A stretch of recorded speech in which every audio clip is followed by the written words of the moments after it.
Good morning all of you.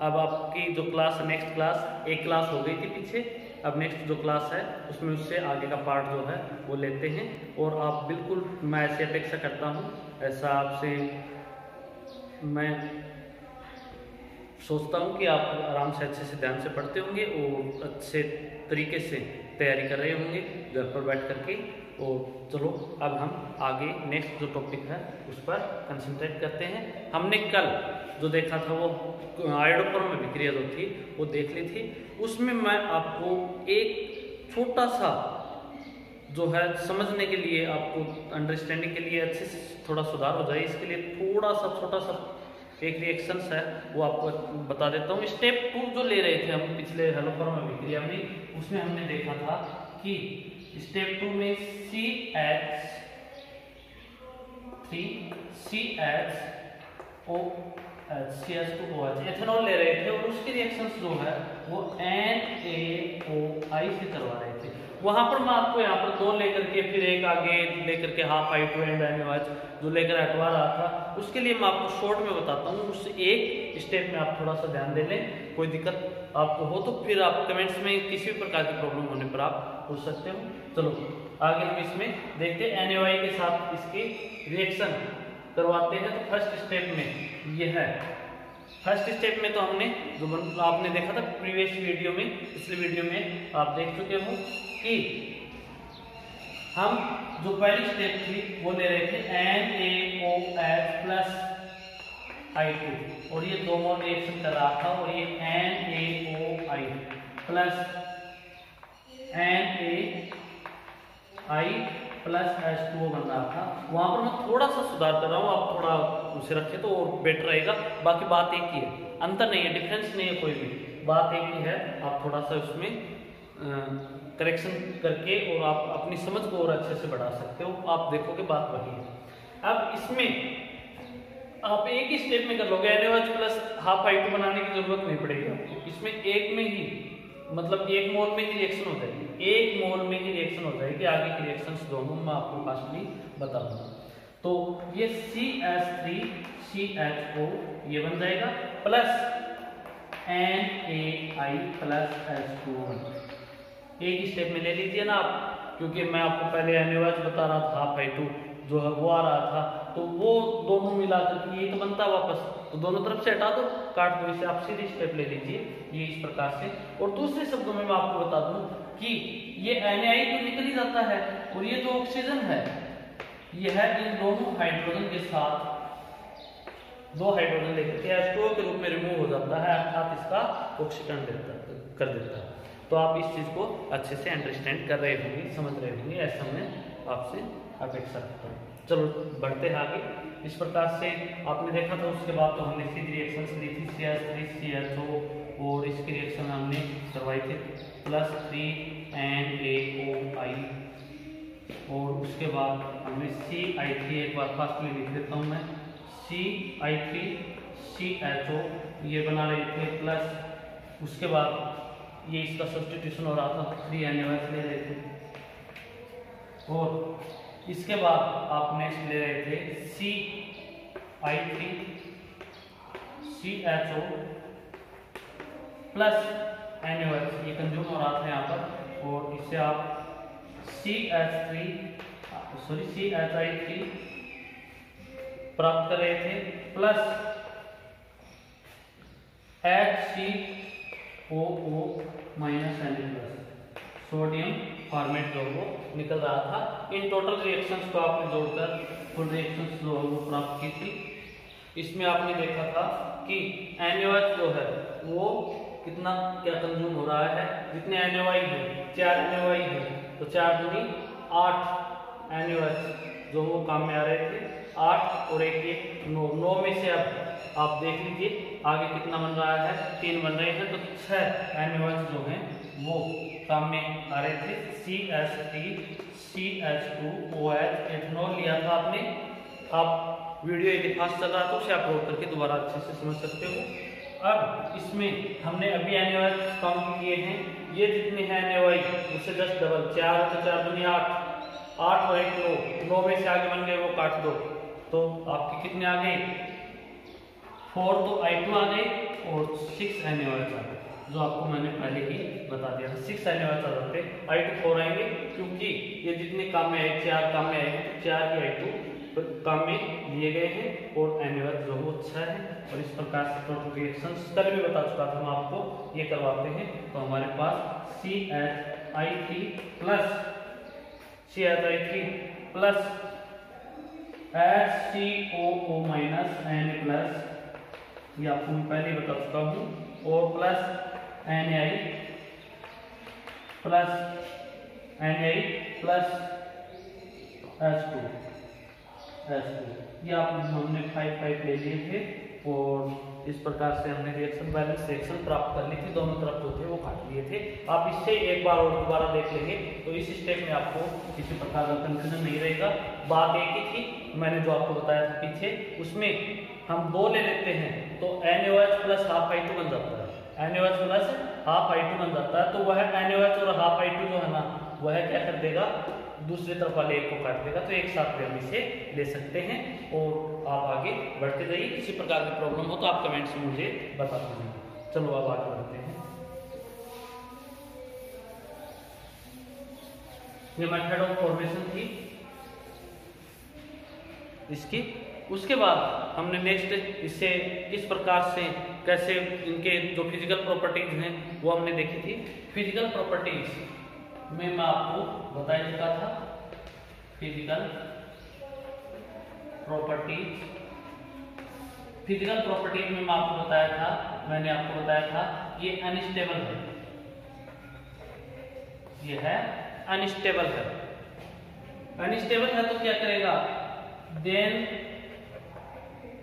I2 remove करेगा, iodine देगा, क्या देगा, आयोडीन, देन रिलीज आयोडीन, हम यहां पर रिलीज लिख सकते हैं, रिलीज आयोडीन, ठीक है, आयोडीन को रिलीज करेगा। इस प्रकार से नेक्स्ट फिजिकल प्रॉपर्टीज जो है वो हम यदि देखें तो ये है येलो सॉल्यूट, येलो सॉल्यूट, इसका 392 केल्विन मेल्टिंग पॉइंट है, हो सकता है मैंने आपको बता भी दिया हो।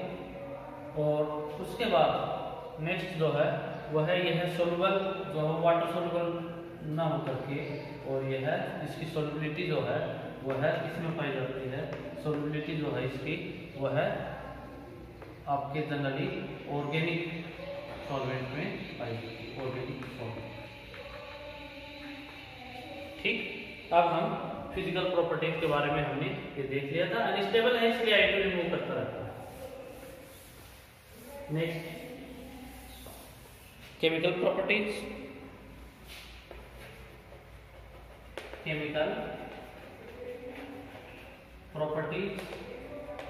केमिकल प्रॉपर्टीज अनस्टेबल है इसलिए ये क्या करेगा, I2 या आयोडीन देगा, वह आयोडीन जो है वह सिल्वर नाइट्रेट के साथ रिएक्शन करेगी, सिल्वर नाइट्रेट के साथ रिएक्शन करेगी और AgI का येलो पीपीटी दे देगी, येलो प्रेसिपिटेट जो है वह आ जाएगा AgNO3 के साथ इसका। जबकि कंपैरेटिवली मैंने बताया था कि क्लोरोफॉर्म जो होता है वह येलो पीपीटी नहीं, सॉरी इसके साथ AgCl का पीपीटी व्हाइट पीपीटी नहीं देता है। कब, जब वो प्योर हो तो नहीं देता है, अनप्योर हो तो फॉस्फेट गैस की प्रेजेंस के कारण, फॉस्फेट गैस बनने के कारण HCl की जो प्रेजेंस होती है उससे रिएक्शन करके AgCl का वह प्रेसिपिटेट दे देता है, जो मैं आपको पहले ऑफलाइन क्लासेज में पढ़ा चुका हूँ। HCl के साथ रिएक्शन करके और वह AgCl का प्रेसिपिटेट जो है वह दे देता है, ठीक है। अब इसकी रिएक्शंस के बारे में हम देखें तो रिएक्शंस इस प्रकार से हैं, CHI3, यह CHI3 आयोडोफॉर्म जो है वह कैसा है, अनस्टेबल है तो यह गर्म करेंगे, ठीक है, गर्म करने में, सॉरी इसे यदि आप हॉट करोगे, इसे हीट करोगे तो उस कंडीशन में हीट देने पर इसे यह आयोडीन जो है रिमूव करेगा,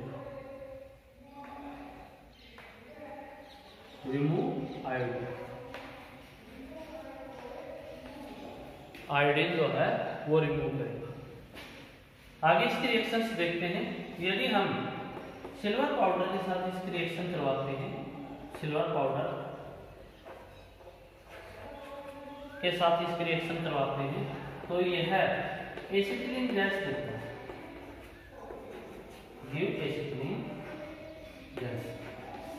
एसिटिलीन गैस देता है। मैं आपको पहले भी बता चुका हूं, ये जो रिएक्शंस हैं ये सिमिलर हैं, सिमिलर हैं। किसके सिमिलर हैं? ये क्लोरोफॉर्म के सिमिलर हैं। तो उसी प्रकार से रिएक्शंस जो हैं वो आएंगी, जैसे वो रिएक्शंस आ रही थी उसी प्रकार से रिएक्शंस जो हैं वो दी जाएंगी। नेक्स्ट एसिटिलीन बना लेगा, आयोडो रिमूव कर देगा। और नेक्स्ट यदि हम देखें आयोडोफॉर्म की रिएक्शन, तो यह प्राइमरी एमीन के साथ, प्राइमरी एमीन के साथ KOH की प्रेजेंस में या KOH मीडियम में यह अभी रिएक्शन करेगा और इसे प्राइमरी एमीन को यह क्या बना देगा, इसमें चेंज कर देगा, यह आइसोसाइनाइड में चेंज कर देगा, आइसोसाइनाइड में चेंज कर देगा। ये आइसोसाइनाइड एक अनफेवरेबल स्मेल या ओड्यूर वाला कंपाउंड है, अनफेवरेबल ओड्यूर वाला कंपाउंड है। तो ये इसके साथ इस प्रकार से भी रिएक्शन जो है वो करेगा। बाकी उसी प्रकार से जैसे आयोडोफॉर्म रिएक्शन देता है वही रिएक्शन देता है। जैसे इसका यदि हम रिडक्शन करते हैं, रिडक्शन करते हैं तो यह CH2I2 डाई आयोडो मेथेन में कन्वर्ट कर देता है।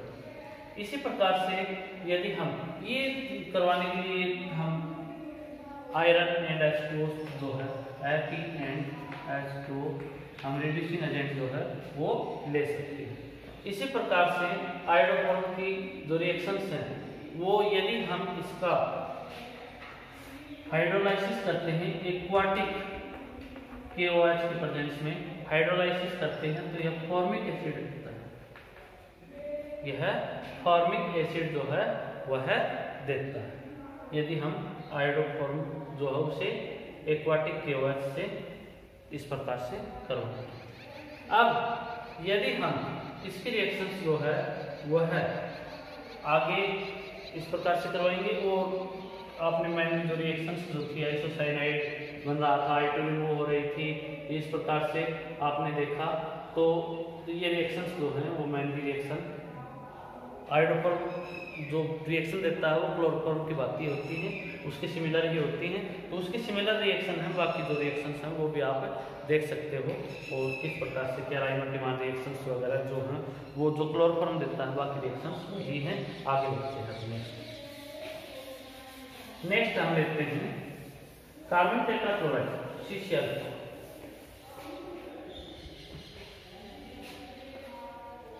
कार्बन टेट्राक्लोराइड फॉर्मूला होता है CCl4, कार्बन टेट्राक्लोराइड CCl4 इसका फॉर्मूला होता है। इसका जो नेम होता है, अदर नेम जो होता है वो होता है पायरीन। इसका अदर नेम जो है वह है पायरीन। इसका बिजनेस नेम मान सकते हो आप, पायरीन। ठीक है, जैसे हम पहले भी देख रहे थे, हम पहले मेथड ऑफ फॉर्मेशन लेते हैं, फिर फिजिकल प्रॉपर्टीज लेते हैं, उसके बाद हम आगे बढ़ते हैं और मेथड, फिजिकल प्रॉपर्टीज, उसके बाद केमिकल प्रॉपर्टीज और इस प्रकार से पढ़ते हैं। तो हम सबसे पहले मेथड ऑफ फॉर्मेशन जो है वो लेते हैं।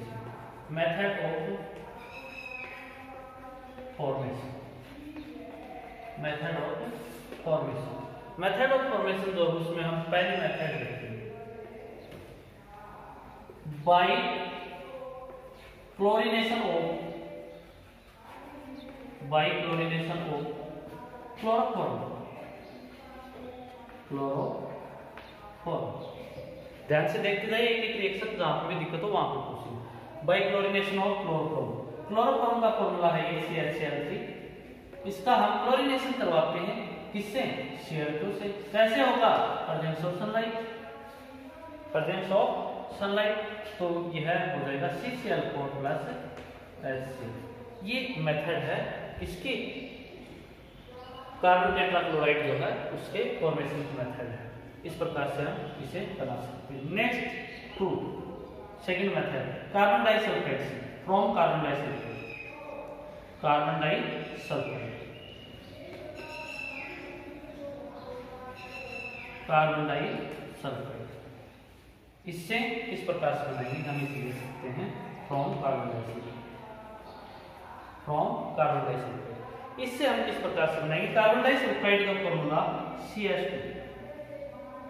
इसकी रिएक्शन यदि हम Cl2 के साथ करवाएं in presence of AlCl3, in presence of AlCl3, तो उस कंडीशन में इसे बैलेंस कर लेंगे हम, कितना काम में आएगा।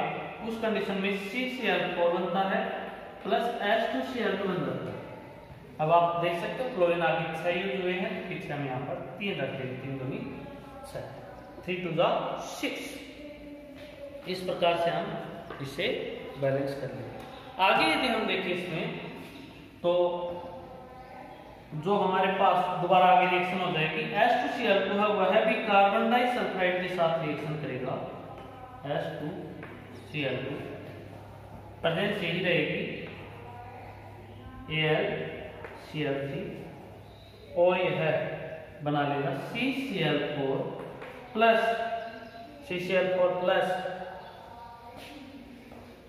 S6 कार्बन का अपर ग्रुप, S6। यहां पर आप ध्यान दें एक बार कि हमें 4 क्लोरीन चाहिए, तो इससे पहले हम 2 रख देते हैं, 2 दूनी 4 CCl4 टेट्राक्लोरो कार्बन, और उसके बाद S6 जो है वो बन जाएगा अपर ग्रुप, सॉरी ये इसका आपका सल्फर जो है उसका एक फॉर्म है S6, ठीक है। तो फॉर्म ऑफ सल्फर S6 जो है वो बन जाएगा। इस प्रकार से आपने देखा कि ये फ्रॉम कार्बन डाइसल्फाइड एंड ये 2 मेथड थी, मेथड ऑफ फॉर्मेशन। अब मेथड ऑफ फॉर्मेशन के बाद हम इसकी फिजिकल प्रॉपर्टी जो है उनके बारे में पढ़ते हैं।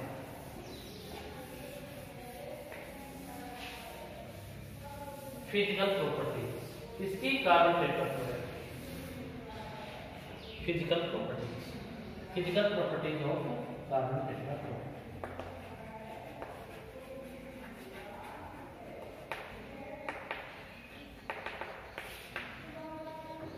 फिजिकल प्रॉपर्टीज में आप इससे वोलेटाइल लिक्विड कह सकते हैं। वोलेटाइल लिक्विड जो वेपोराइज होता हो, जो रूम टेम्परेचर पर ही बहुत वेपोराइज होता हो, वोलेटाइल लिक्विड, ठीक है। यह है फेवरेबल या फेयर स्मेल वाला या ओडर वाला, फेयर ओडर देता है, फेयर ओडर वाला लिक्विड है, ठीक है। इसकी फेयर ओडर होती है। इसका जो बिजनेस नेम है, बिजनेस नेम वो है पाइलिन, और यह वाटर सोल्यूबल नहीं है, लेकिन water soluble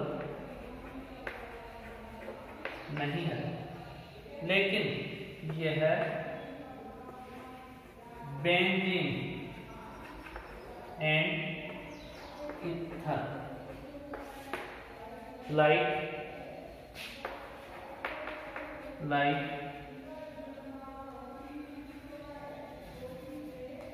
organic solvent, soluble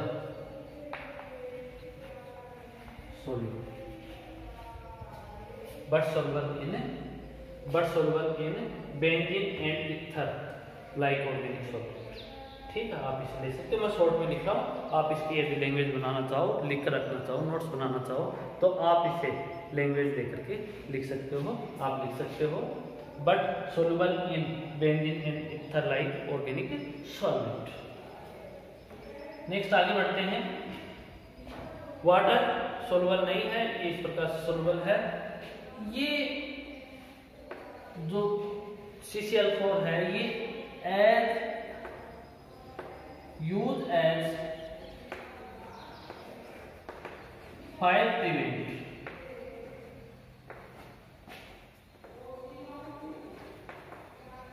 material.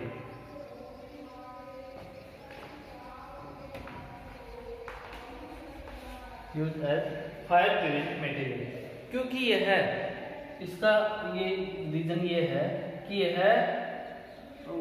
जो ऑर्गेनिक कंपाउंड होते हुए भी यह जलता नहीं है, मतलब ये इसका फायर में ले जाने पर ये जलेगा नहीं और उससे यह फायर को प्रिवेंट करता है।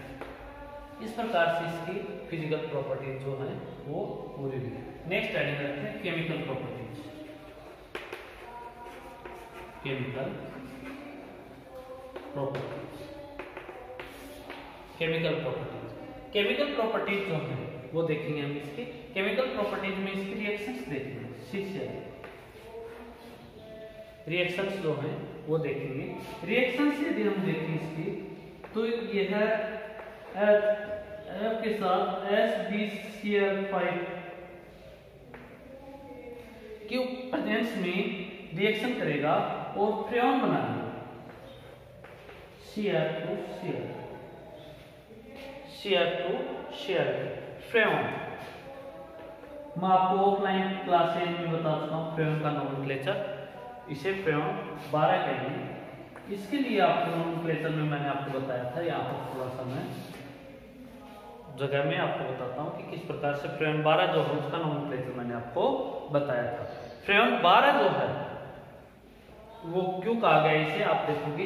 फ्रेऑन के नोमेनक्लेचर में हमने लिखा था फ्रेऑन XYZ नंबर है, X जो है वो नंबर ऑफ कार्बन में से -1, नंबर ऑफ कार्बन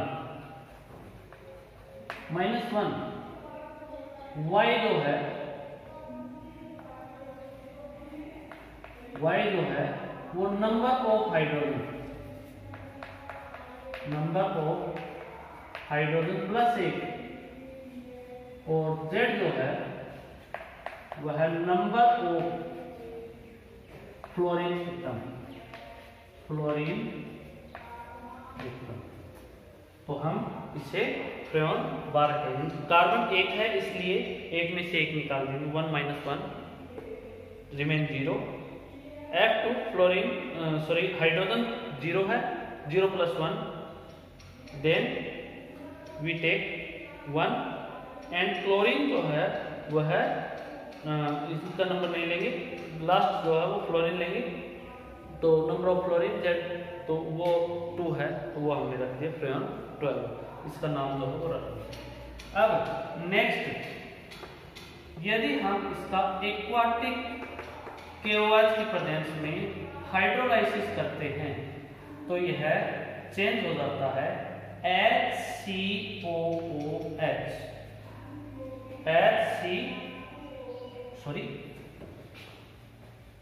मैं जो है उसके अकॉर्डिंग बोल गया, आप इसे ध्यान रखोगे। CCl4 यदि है एक्वाटिक KOH से, इसका यदि हम कंप्लीटली हाइड्रोलाइसिस कर लेते हैं तो उस कंडीशन में जो टोटल 4 क्लोरीन एटम है, टोटल 4 क्लोरीन एटम के प्लेस पर आ जाएंगे OH हाइड्रोक्सी ग्रुप, और एक ही कार्बन पर आपको मैंने जैसे बताया था ओनली 1 कार्बन पर more than 1 hydroxy group unstable होते हैं और H2 को रिमूव कर देते हैं। इस प्रकार से हमें इस पर प्राप्त हो जाएगा जो फॉर्मेशन है वो हो जाएगा CO2 + H2।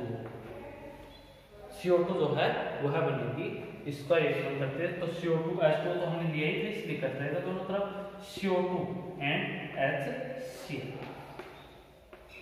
4 HCl and CO2 जो है वह आ जाएगा। तो इस प्रकार से CO2 एंड HCl जो है वो इसमें बन गए। नेक्स्ट आगे बढ़ते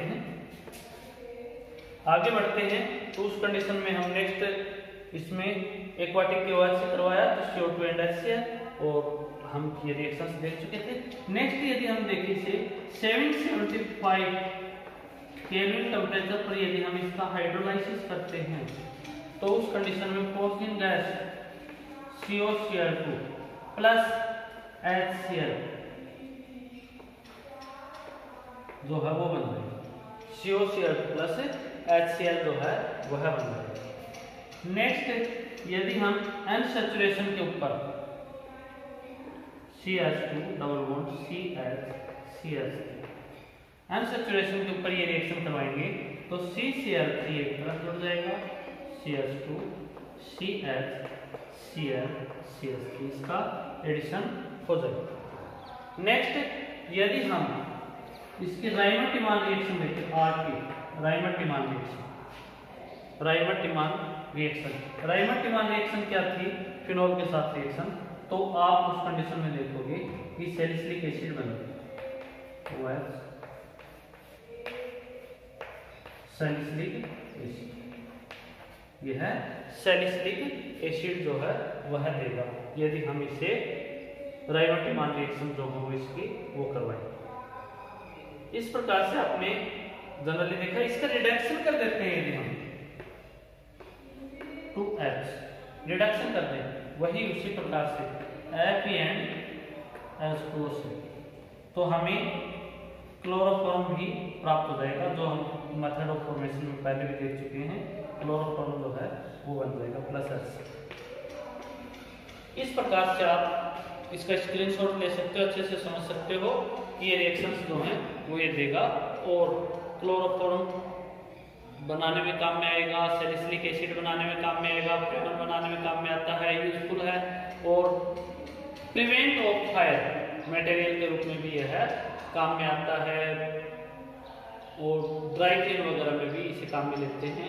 इसका बिजनेस नेम जो पायरीन है और इस प्रकार से आप इसे टोटल देख सकते हैं। किसी प्रकार की भी कोई प्रॉब्लम हो आप कमेंट में बोल करके बता सकते हो, लिख करके दे सकते हो। मैं आपके कमेंट्स रेगुलरली देखता हूँ। किसी प्रकार की झिझक न रखें, कोई भी आपको दिक्कत हो या कोई भी आपको परेशानी हो, आपको किसी प्रकार का भी एरर लग रहा हो तो आप तुरंत इस पर कमेंट लिख करके मुझे बताएं। मैं रेगुलरली आपके कमेंट वगैरह सब चेक। तो अब हम आगे बढ़ते हैं। ये हमने दिया था फिजिकल प्रॉपर्टीज ऑफ CCl4।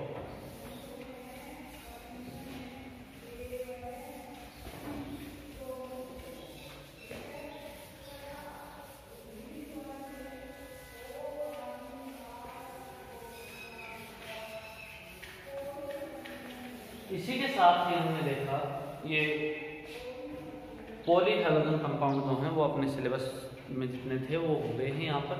अब नेक्स्ट हम देखते हैं हेलोबेनिन। नेक्स्ट हेडिंग जो है वो आप लोगे हेलोबेनिन। हेलोबेनिन जो है उसका जनरल जो फॉर्मूला है वो आप देखोगे बेंजीन रिंग के ऊपर हेलोजन एटम की प्रेजेंस हेलोबेंजीन। यदि इससे हम कहेंगे हेलोबेंजीन if X is equal to Cl then chlorobenzene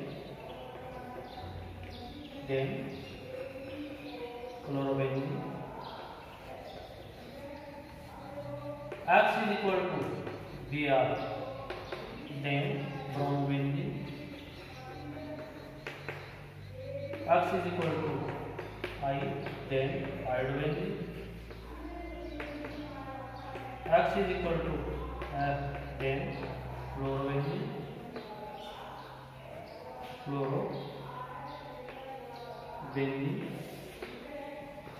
इस प्रकार से हम हेलोबेंजीन देख सकते हैं।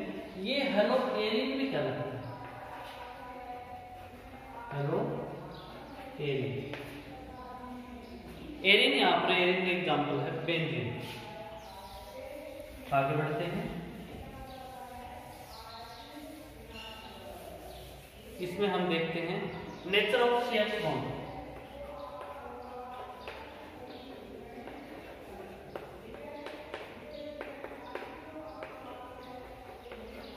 Nature of CH bond, CH bond की नेचर कैसे है तो वो देखिए।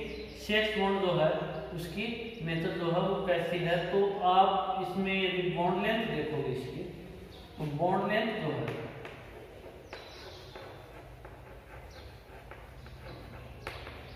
वो आपको ऑब्जर्व होगी 1 पॉइंट,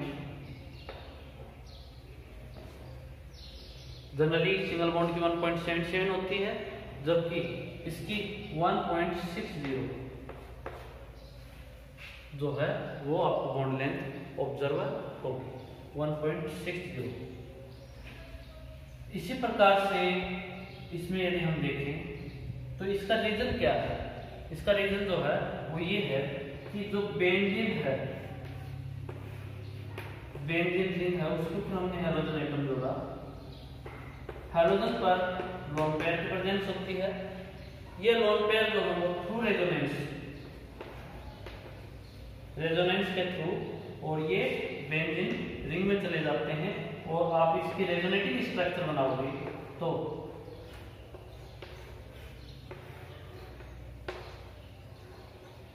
यहाँ पर डबल बॉन्ड आ जाएगा, यहाँ पर डबल बॉन्ड जो है उसकी प्रेजेंस होगी, यहाँ पर नेगेटिव चार्ज, इसके कारण ये पाई इलेक्ट्रॉन यहाँ पर चले गए तो यहाँ पर बन गया लोन पेयर। अब इससे आगे एज इट इज रहेगा, जैसा है वैसा वैसा। अब यदि ये इलेक्ट्रॉन जो है लोन पेयर वाले ये यहाँ पर डबल बॉन्ड बना लें तो ये पाई इलेक्ट्रॉन जो है अगले कार्बन पर ट्रांसफर हो जाएंगे।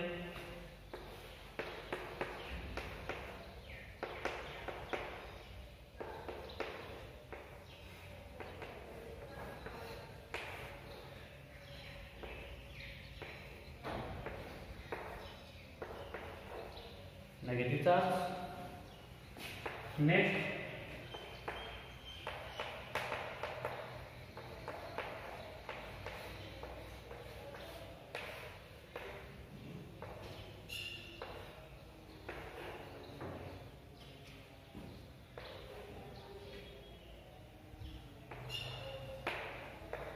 Negative charge.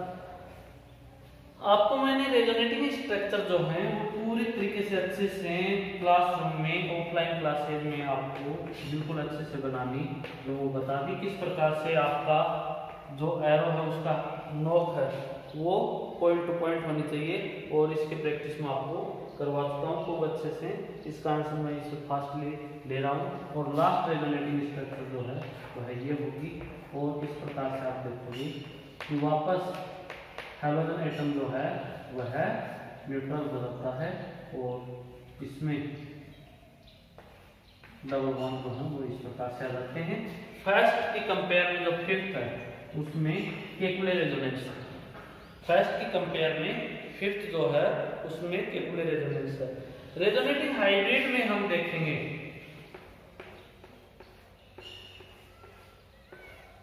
रेजोनेटिंग हाइब्रिड में हम देखेंगे कि यहाँ पर पूरे में डबल बॉन्ड घूम रहा था, यहाँ पर भी डबल बॉन्ड आ रहा था और यहाँ पर पार्शियली पॉजिटिव चार्ज था 3 बार आया है और यहाँ पर पार्शियली नेगेटिव और आर चार्ज जो वो है 0। अब मेरा यहाँ पर ये रेजोनेटिंग स्ट्रक्चर लेने का जो मोटिव था वो ये था कि यहाँ पर डबल बॉन्ड के प्रॉपर्टीज आ जाती है, डबल बॉन्ड की प्रॉपर्टीज आ जाती हैं और ये डबल बॉन्ड की प्रॉपर्टीज आ जाने के कारण ही यह बॉन्ड लेंथ जो है वह 1.77 से घट करके ये हो जाती है 1.77 एंगस्ट्रॉम जो है उससे लो हो जाती है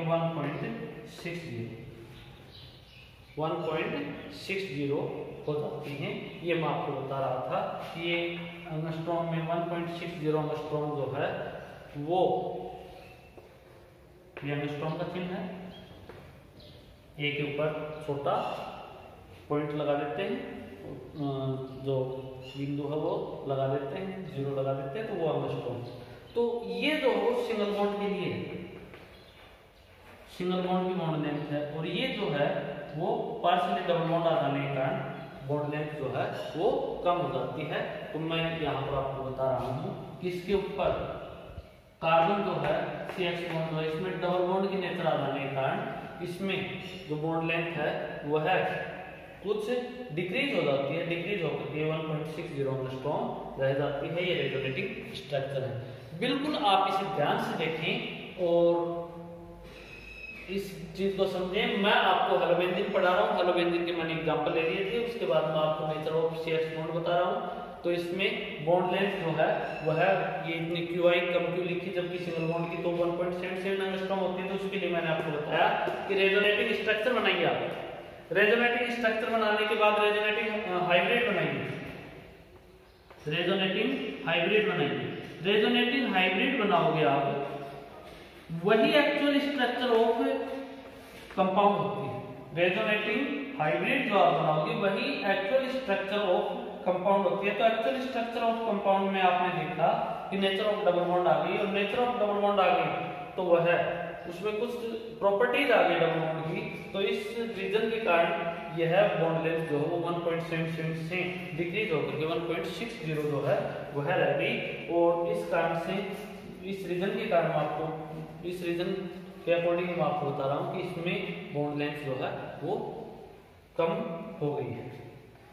अब आगे बढ़ते हैं। आगे हम इसकी नेचर के बारे में देखा। अब हम एक और एग्जांपल लेते हैं vinyl CH2 double bond CH single bond X vinyl halide. Vinyl halide जो है उसमें भी इसी प्रकार का रेजोनेंस पाया जाता है और इसकी बॉन्ड लेंथ जो है वो 1.77 एंगस्ट्रॉम से तो कम हो जाती है लेकिन 1.60 से अधिक होती है, मोर होती है। तो इस प्रकार से आप देखोगे कि ये फर्स्ट है और इसका सेकंड बनाओगे तो आप ये रेजोनेटिंग स्ट्रक्चर इसकी नेक्स्ट जो है वो ये बन जाएगी CH2 minus CH double bond X plus. तो आप रेजोनेटिंग हाइब्रिड बनाओगे इसका तो ये आएगा आपका CH2 CH जो कॉमन है वो लिख लेते हैं और यहाँ पर डबल बॉन्ड की नेचर, यहाँ पर डबल बॉन्ड की नेचर, यहाँ पर X जो है वह है पार्शियली पॉजिटिव और CH2 जो है वह पार्शियली नेगेटिव इसकी नेचर होगी। दूसरा आप इसे देख सकते हो अदर हैंड सॉरी मैं आपको एक छोटा सा पॉइंट जो है वो ये बताऊंगा कि पाई इलेक्ट्रॉन्स हाईली इलेक्ट्रोनेगेटिव के द्वारा अट्रैक्ट किए जाते हैं। थोड़ा यहाँ पर ये ध्यान दें इस प्रकार से होगा। इसके ऊपर पार्शियली पॉजिटिव ना होकर के पार्शियली नेगेटिव आएगा इस पर प्लस। तो आप थोड़ा सा एक बार देखें पाई इलेक्ट्रॉन्स जो हैं वो आगे जाएंगे और पाई इलेक्ट्रॉन्स आगे जाएंगे तो उस कंडीशन में इसके ऊपर पॉजिटिव चार्ज आएगा और इसके ऊपर नेगेटिव चार्ज जो है वो आ जाएगा। तो पाई इलेक्ट्रॉन्स को ये खींचता है। तो मैं इसकी रेजोनेटिंग स्ट्रक्चर जो है वो आपको बता देता हूँ। पाई इलेक्ट्रॉन्स इधर जाएंगे तो इसके ऊपर पॉजिटिव चार्ज आ जाएगा, पॉजिटिव चार्ज और इसके ऊपर आ जाएगा आपका नेगेटिव। ठीक है, तो इस प्रकार से आप इसे देख लो। अब नेक्स्ट जो है इतना आप ध्यान से अच्छे से पढ़ोगे और इसमें डबल बॉन्ड की नेचर आ जाने के कारण जो बॉन्ड लेंथ है वो 1.69 एंगस्ट्रॉम जो है उसके आसपास आएगी। डबल बॉन्ड नेचर हो जाने के कारण इसके 1.69 एंगस्ट्रॉम जो है वो बॉन्ड लेंथ हो जाएगी। नेक्स्ट क्लास में हम मेथड ऑफ फॉर्मेशन देखेंगे। किसकी? मेथड ऑफ फॉर्मेशन ऑफ हेलोएरिन या हेलोबेंजीन की मेथड ऑफ फॉर्मेशन जो है वो पढ़ेंगे। जितना करवा दिया गया है उसे अच्छे से तैयार करें। Thank you.